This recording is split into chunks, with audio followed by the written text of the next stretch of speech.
चलिए guys, let's get to solving some of your logic puzzles. Because देखिए, logic तो आपको होना ही चाहिए। अगर आप ट्रेड कर रहे हो तो लॉजिक आपका बहुत स्ट्रांग होना चाहिए। क्यों? बिकॉज मार्केट में आपको लॉजिकल डिसीजंस लेने होते हैं, इमोशनल नहीं। यही चीज हम ट्रेन कर रहे हैं। Let's figure out how we can process this information. Trading में भी इसका आपको बहुत यूज होगा, वो हम आगे फिगर आउट कर लेंगे। सी, सबसे पहले मैं क्या बताया जा रहा है कि देयर आर 75 कैंडीज इन अ बोल। देयर आर 75 कैंडीज इन अ बोल। यहाँ 75 है, ठीक है। हमें क्या करना है? We have to figure out how to be absolutely certain that 3 of them are brown. Okay? और क्या बताया जा रहा है उसमें से? 20 रेड है, 20 रेड है, 25 ग्रीन है और 30 ब्राउन है, ठीक है। What is the least number of candies you must pick in order to be absolutely certain? Absolutely certain, ये है कीवर्ड कि आपको गारंटीड 3 ब्राउन निकलने चाहिए। क्या गारंटी है इसकी? इसका सिंपल सा सोचने का टेक्निक है। बहुत लोग सोचेंगे अरे यार ब्राउन ज्यादा है तो हो सकता है पहले निकल जाए, but the key word here is absolutely certain. और ट्रेडिंग में भी this is how you figure out probabilities, किस में आप एब्सोल्युटली सर्टन हो सकते हो और किस में प्रोबेबल हो सकते हो। सी, प्रोबेबिलिटी जितनी भी कम चांसेस है, पूरे चांसेस है कि आप हो सकता है पहले 20 निकाल दो, 20 रेड निकाल दो, 25 ग्रीन निकाल दो, यानी 45 तो आपके यहीं पे खत्म हो गए, ठीक है। 45 आपने निकाल लिए, तब तक एक भी ब्राउन नहीं आया, ठीक है। उसके बाद आपको क्या निकालना पड़ेगा? You have to take at least 3 more, ठीक है। 45 प्लस 3 यानी इसका आंसर हो गया 48। So you will have to remove 48 candies to be absolutely certain कि 3 ब्राउन निकलने वाले हैं। It is very simple, but इस सिंप्लिसिटी में ही लोगों का दिमाग चकरा जाता है कि भाई ये क्या हो सकता है, क्यों हो सकता है, ऑल दैट स्टफ, ठीक है। चलो नेक्स्ट वाले पे आते हैं। Blueberries cost more than strawberries. Blueberry is more than strawberries. Blueberries cost less than raspberries. Raspberries cost more than strawberries and blueberries. Raspberry costs more than blueberry and strawberries. If the first two statements are true, the third statement is also true. Simple, because blueberries का cost जो है strawberry से ज्यादा है, blueberry का cost जो है Raspberry से कम है। यानी क्या हो गया? Raspberry, blueberry, strawberry. If the first two statements are true, the third one is also true. Perfect. It's not uncertain. ठीक है। This will help us discern कि कहाँ पे कैसा हमें डिसीजन मेकिंग करना होता है, व्हाट फैक्टर्स डिपेंड, एंड उस फैक्टर्स के हिसाब से हम अपना डिसीजन मेकिंग कैसे डिसाइड कर सकते हैं। जैसे कभी कभी आपके पास सिनारियोज आएंगे कि भाई चार्ट पे मुझे कुछ चीजें दिख रही हैं, उसमें मुझे ये तो पता कि ट्रेंड ऐसा है, बट क्या ट्रेंड ऐसा होने की वजह से I can be absolutely certain कि इंट्राडे पे भी यही होने वाला है? डोंट वरी, अगर आपको ये सब टर्म समझ नहीं आ रहे हैं सो डोंट वरी, वो हम सब फिगर आउट कर लेंगे। चलिए लास्ट वाले पे आते हैं। There are 3 boxes label incorrectly, ठीक है। 1 2 3 लेबल इनकरेक्टली। एक में मैंगो लिखा है, एक में बनाना लिखा है और एक में मैंगो बनाना लिखा है। You can only open one box and take a look. How can you determine the correct labelling? ये थोड़ा सा ट्रिकी क्वेश्चन है, या फिगर आउट कैसे करोगे कि कौन सा सही है? इट्स थोड़ा सा चैलेंजिंग बिकॉज आपको दिमाग को घुमाना पड़ेगा। See, what you have to do is each labelled incorrectly. ये है कीवर्ड इसका, मतलब आपको पता है कि सारे इनकरेक्ट है, चाहे आप जो भी खोलो कुछ ना कुछ तो इनकरेक्ट है ही। लेट्स से आपने मैंगो खोला और उसमें मुझे निकला बनाना, ठीक है, करेक्ट। सो नाउ इसको हम बनाना कर देंगे। Now what do we know कि ये बनाना नहीं है और ये मैंगो बनाना नहीं है। वी ऑलरेडी नो कि क्या क्या है, बिकॉज ये गलत है। दिस इज आइदर मैंगो और बनाना, दिस इज आइदर मैंगो और मैंगो बनाना, ठीक है। नाउ ये तो बनाना हो गया, ठीक है, और ये क्या हो सकता है? इसके मैंगो और banana. Banana is already gone, this is mango और ये बचा mango banana. That's it. It is a very simple puzzle to solve. देखिए बस सामने आपको काफी चीजें हो सकता है कॉम्प्लिकेटेड लगे, but if you work slightly hard, थोड़ा सा अपना अगर आप दिमाग लगाओगे, चीजें आपके लिए आसान होती जाएंगी। ट्रेडिंग भी वैसा ही है। आपको शुरुआत में हो सकता है ज्यादा डॉन्टिंग लगे कि भाई ये सब क्या हो रही हैं चीजें, बट डोंट वरी, वो सारी चीजें आपके लिए आसान हो जाएगी। इस दूसरा आप लोगों को एक चार्ट दिया गया था। इस चार्ट पे आपको ऑब्जर्व करना है कि क्या हो रहा है। Let me tell you what I am able to observe on this chart. देखिए मुझे ये दिख रहा है, जस्ट मेरे सामने बीचों बीच क्या दिख रहा है, यहां से मार्केट बाउंस हुआ है। Okay, bounce is very important because यहां से क्लियरली मार्केट ऊपर चला गया। और क्या दिख रहा है? ऊपर जाने के बाद भी एक शॉर्ट में नीचे गिरा है, ठीक है। सो मार्केट का एक तरह का नेचर तो मुझे समझ में आ गया। और क्या दिख रहा है मुझे? Okay, now if I look closer, ठीक है, यहां पे गया तो है लेकिन कुछ काफी हैपेजार्ड सा होके गया है। दैट इज व्हाट आई सी। यानी देखो ओवरऑल ये स्ट्रक्चर है, ये बड़ा सा स्ट्रक्चर, लेकिन उसके अंदर छोटे से इस तरह के कुछ स्ट्रक्चर्स दिख रहे हैं, करेक्ट। है ना। उसके बाद यहाँ पे देखो रुका हुआ है मार्केट, और क्या दिख रहा है मुझे यहाँ पे, देखो एकदम हैप्पीजार्ड सा है, यूं यूं यूं तरह का मार्केट, एकदम गंदा कचरा मार्केट है। और देखो यहां से इस पॉइंट से कंटिन्यूस ऊपर गया, कंटिन्यूस नीचे आया, लेकिन इसी के अंदर देखो रुका हुआ है मार्केट। तो मार्केट क्या कर रहा है, यूं कुछ तरह का बिहेवियर कर रहा है, ठीक है। That is what we have to understand in the markets कि हाउ स्टॉक मार्केट वर्क्स, ठीक है। मार्केट कभी भी एक डायरेक्शन में ऐसा नहीं चलता जाएगा। What is happening here is called price action, और पूरा हम इस कोहॉर्ट में यही सीखने वाले हैं कि प्राइस एक्शन क्या होता है। इसी का थोड़ा सा हम फंडामेंटल सीखते हैं, but before that let me help you understand the last homework. उसमें आपको हैबिट ट्रैक करना है। So as soon as you see this video, as soon as this video ends, I would love if you all could take a photo of your homework. आप उस चीज को Discord group में share कर दो कि आपने ये होमवर्क किया है। माइंडसेट सेशंस आपको अच्छे लग रहे हैं, या उसके माइंडसेट सेशन की क्या क्या चीज़ें आपने यूज़ की है, and most importantly if you are maintaining your habit tracker. Because दोस्तों अगर आप हैबिट ट्रैकर मेंटेन नहीं करोगे तो ट्रेडिंग का मोस्ट इंपॉर्टेंट एलिमेंट आप मिस कर जाओगे, वो है फॉर्मिंग अ स्ट्रॉन्ग हैबिट। जब तक आपका हैबिट स्ट्रॉन्ग नहीं रहेगा तब तक आप डिसिप्लिन में नहीं आ पाओगे, जब तक आप डिसिप्लिन में नहीं आ पाओगे तब तक आप ट्रेडिंग तो बिल्कुल ही भूल जाओ, ठीक है। चलिए अब कुछ एक फंडामेंटल चीज समझते हैं। जो चीज हमने चार्ट पे देखा उसी को यहां जरा आराम से समझते हैं कि क्या हो क्या रहा है वहां पे, ठीक है। So what did we observe कि मार्केट यूं तरह के नेचर में चलता है, ठीक है। इसी को हम कहते हैं प्राइस एक्शन, ठीक है। इसमें हमने क्या देखा, कहीं पे बाउंस हो रहा है, कहीं पे हॉल्ट है, कहीं से एकदम शार्प कट आ रहा है ना। टॉप से हमने देखा ना कैसे धन से गिर गया, लेकिन वो धन से भी जब गिर रहा है तो यूं तरह का बिहेवियर करके गिर रहा है। So what we see on the longer time frame की मतलब भाई बहुत लंबा चला, लेकिन उसमें भी अगर हम जूम इन करते जाएंगे तो उसमें भी इस तरह के प्राइस एक्शन बिहेवियर आपको मिलेगा, यूं इस तरह का, ठीक है। This is how markets work. आप दुनिया का कोई भी स्टॉक पकड़ लो, कुछ भी करेंसी पकड़ लो, कोई भी फोरेक्स पकड़ लो, क्रिप्टो पकड़ लो, everything will work like that in this price action format. ये क्या होता है, this is a function of supply and demand. चलिए सप्लाई एंड डिमांड को थोड़ा सा बेसिक तरीके से समझेंगे so that we understand how market functions. और ये फंडामेंटल कॉन्सेप्ट ही हमें आगे एक प्रोफेशनल ट्रेडर बनने में बहुत मदद करने वाला है, बिकॉज ये क्लैरिटी बहुत इंपॉर्टेंट है। See stock market is made up of only two things, number one is buy and number two is sell, ठीक है। बस इन्हीं दो चीजों से स्टॉक मार्केट बनता है। लेट्स से यहाँ पे 100 रुपए का कुछ चल रहा है, 100 रुपए पे अगर एक बायर और एक सेलर अग्री कर गया कि सेलर बोला कि ठीक है मैं 100 में बेचने को रेडी हूं, बायर बोला ठीक है मैं 100 में खरीदने को रेडी हूं, तब उस 100 पे आपको एक टिक बनता दिखेगा, एक ऑर्डर वहां पे पंच हो चुका है, ठीक है। अब यहां पे क्या गेम होता है, कोई 100 में 10,000 खरीदने को रेडी है, कोई 100 में 100 खरीदने को रेडी है, कोई 100 में एक खरीदेगा। टोटल कितने हो गए, 10,000, 101 ऑर्डर्स हो गए ना, 101 ऑर्डर्स पंच हो गए हैं एट 100 रुपीज प्राइस। यही मार्केट में टिक्स बनाता है। अब क्या हुआ, अगर कोई 100 में खरीदने को रेडी है, हो सकता है प्राइस ऊपर चला गया हो, दैट इज इट। अब यहां पे दो चीजें पॉसिबल है, या तो अगले जो पार्टिसिपेंट्स हैं वो 101 में खरीदने को रेडी हैं, या तो वो 99 में खरीदने को बेचने को रेडी है। अब डील कहां फाइनलाइज होगी उस पर डिपेंड करेगा कि मार्केट 100 से ऊपर जाएगा या नीचे जाएगा। अब ये कैसे होता है, चलिए समझते हैं। देखिए I already made a YouTube video on this, but let's understand that once again, because अगर आपने ये शुरुआत में समझा नहीं है then there is no point of you understanding trading, because आप हर चीज में डाउट करते रहोगे। Think of this, let's say आप एक वेजिटेबल मार्केट में हो, ठीक है। इस वेजिटेबल मार्केट में आप टोमेटो लेने गए हो, सिंपल सी चीज, टोमेटो पोटैटो कुछ भी आप लेने गए हो।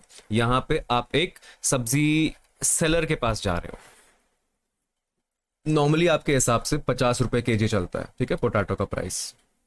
और बहुत सारे यहाँ पे सेलर्स बैठे हैं, बहुत सारे हैं। आप पहले वाले के पास जाते हो, ये बोलता है 60 रुपीज के जी, ठीक है। आप बोलते हो नहीं ये तो बहुत महंगा है। दूसरे वाले के पास जाते हो, ये बोलता है सर ओके 70 रुपीज के जी, तो ये और महंगा है। अब आपके दिमाग में क्या होगा, भाई ये तो बहुत महंगा बेच रहा है, may be 60 is the right price. अब आपके दिमाग में ये चल रहा है। अब तीसरे के पास जाते हो, ये बोलता है 50 रुपए के जी। आप देख रहे हो, देखो सब तो आलू ही बेच रहे हैं, आलू का क्वालिटी भी अच्छा है, आप सीधा सीधा क्या ले लोगे, 50 रुपए पे ले लोगे। अब इनको क्या लगेगा कि भाई देखो हमारा तो बिक नहीं रहा है, हमारी बिकवाली हो नहीं रही है, मतलब हमारा सेल्स नहीं हो रहा, ये 50 वाले का बहुत सेल हो जा रहा है। एक काम करते हैं हम, बिकॉज ये 50 वाला तो इसके पास मुझे नहीं लगता कि इसका आलू खत्म होने वाला है, तो 50 में बेचता रहेगा बेचता रहेगा बेचता रहेगा बेचता रहेगा। इसके पास बहुत सारा सप्लाई पड़ा है, ठीक है, ये तो बेचता रहेगा। और डिमांड भी है, मतलब लोग तो आ रहे हैं। आलू तो कब खत्म थोड़ी होगा, फ्रेंच फ्राइज सभी को पसंद है, तो आलू तो खत्म नहीं होने वाला, आलू की डिमांड। एक काम करते हैं, हम अपना कम कर देते हैं। यहां पे क्या हुआ है, जो हम शुरू में देख रहे थे buy and sell, seller gave up, seller gave up कि नहीं भाई हम इतना महंगा नहीं बेच सकते, हमें थोड़ा सस्ता करना पड़ेगा। वाई? बिकॉज लोग 50 रुपए में खरीदते जा रहे हैं और बहुत लोग हैं जो 50 में बेचने को रेडी हैं, राइट? सो एक ट्रांजैक्शन कंप्लीट होते जा रहा है 50 पे। ऐसा नहीं कि ज्यादा सेलर्स या ज्यादा बायर्स हैं, जस्ट दैट 50 पे ज्यादा ट्रांजैक्शंस हो रहे हैं, कंप्लीटेड ट्रांजैक्शंस, और ये बाकियों को टेंशन में डाल रहा है। ठीक है, अब इससे सस्ता जो बेच रहा है उसका हो सकता है सारा खत्म हो गया, बिकॉज अगर कोई सस्ता बेचने को रेडी है, सेम क्वालिटी दे रहा है, तो लोग ऑब्वियस है, बट ऑब्वियस बात है कि आप सस्ता लोगे, है ना? आप क्यों महंगा देके लोगे अगर आपको सेम क्वालिटी मिल रही है? सबसे सस्ता यहीं पे मिल रहा है। लेकिन यहाँ पे अगर आप 40 का देखोगे, हो सकता है क्वालिटी अच्छी ना मिल रही हो, सड़े हुए पोटैटो हैं, आप नहीं लोगे, भूल जाओगे इसको।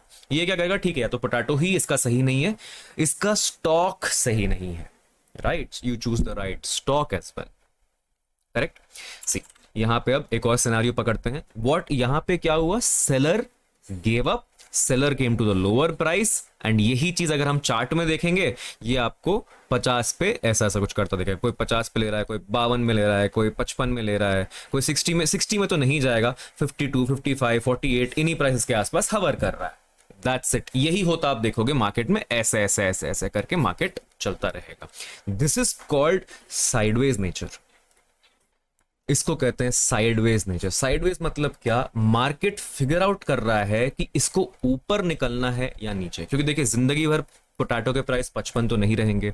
आपको भी पता है इन्फ्लेशन करके कुछ होता है, inflation is the constant rise of prices, यही मार्केट का नेचर। अगर आप निफ्टी का चार्ट देखोगे, Nifty is the index for complete Indian market, Nifty के 50 स्टॉक होते हैं, ये कॉन्स्टेंटली अपवर्ड ट्रेंड में ही रहा है। अगर आप लॉन्गर टाइम फ्रेम यानी 1 मंथ का चार्ट देखोगे, जैसे हमने 1 डे का देखा, इस तरह से अगर आप 1 मंथ का देखोगे, कांस्टेंट अप ग्राफ में रहा है, कांस्टेंटली ऊपर जाता रहा है, कांस्टेंटली ऊपर जाता रहा है। जस्ट लाइक पोटैटो प्राइसेस, कभी आपको ये 1 रुपीज केजी भी मिला करता था, ये भी तो कांस्टेंटली ऊपर जाएगा ना।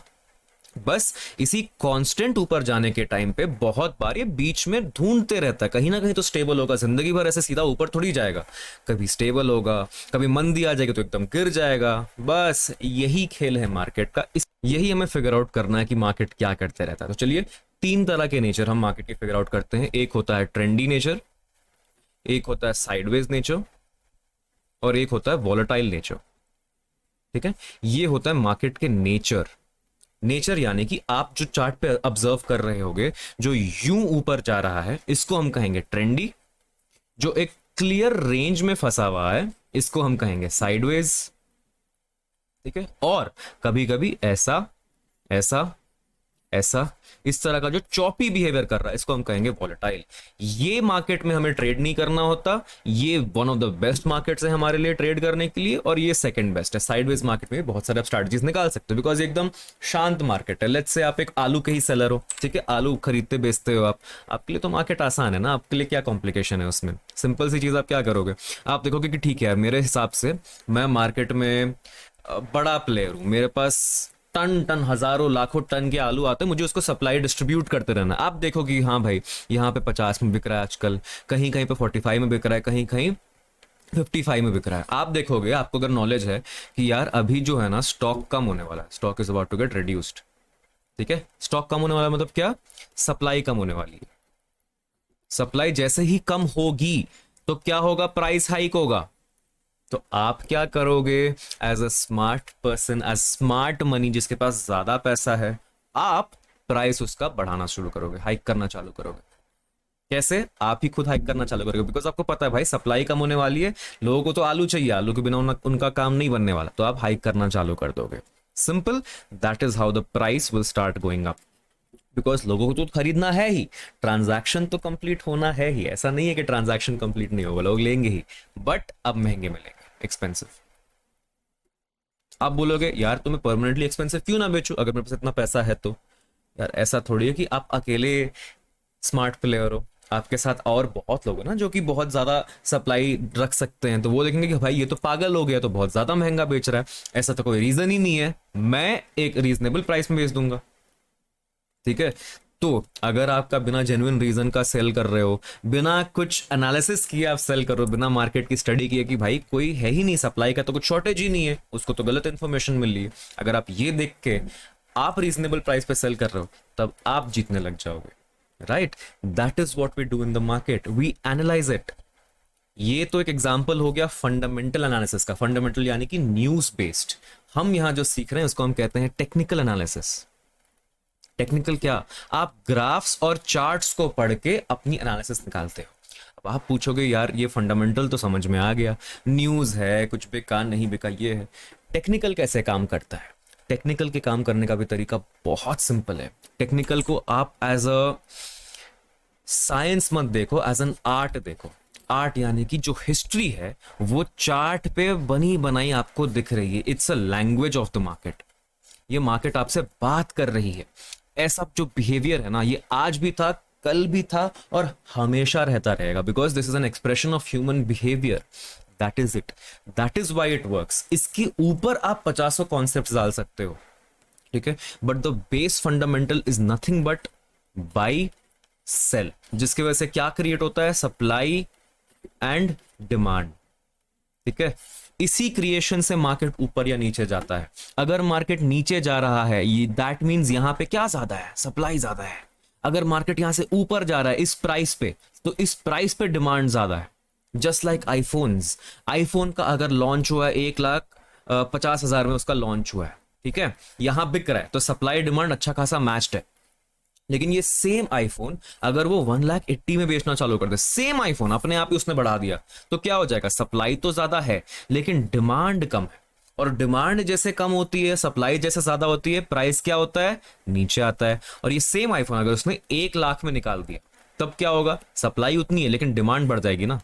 जितने लोग 1,50,000 में खरीदने को रेडी थे, उससे तो ज्यादा लोग ही 1,00,000 में खरीदने को रेडी रहेंगे। That is it. तो यहाँ पे 1,00,000 पे डिमांड बढ़ गई आईफोन की। इसी तरह सप्लाई डिमांड के थ्रू प्राइस ऊपर नीचे होता ही रहता है, ठीक है। और कांस्टेंट अपवर्ड्स नेचर तो हमने समझ ही लिया, बिकॉज ऑफ इन्फ्लेशन ये नेचर कॉन्स्टेंटली अप रहता है, ठीक है। कल की वीडियो में आप लोग सीखोगे how to actually analyse the supply and demand. अभी आपका कार्य ये है, जो मार्केट नेचर आपने स्टडी किया है, रिमेंबर लास्ट वीक के होमवर्क में, कल तक बिफोर द लाइव क्लास आपको अपने चार्ट में clear cut most clear supply and demand areas जो आपको दिख रहे हैं वो मार्क करना है। मैं आपको एक एग्जांपल दे देता हूं, द निफ्टी चार्ट जो हमने अभी देखा है। आपको उस तरह के और भी मार्किंग्स करने हैं on the chart and before the live session लेके आना है। दिखाता हूं, चलिए आपको, ठीक है। Supply and demand is not complicated. यहां से हम आएंगे, विल टेक अ, यहाँ पे हमें मिल जाएगा रेक्टेंगुलर टूल।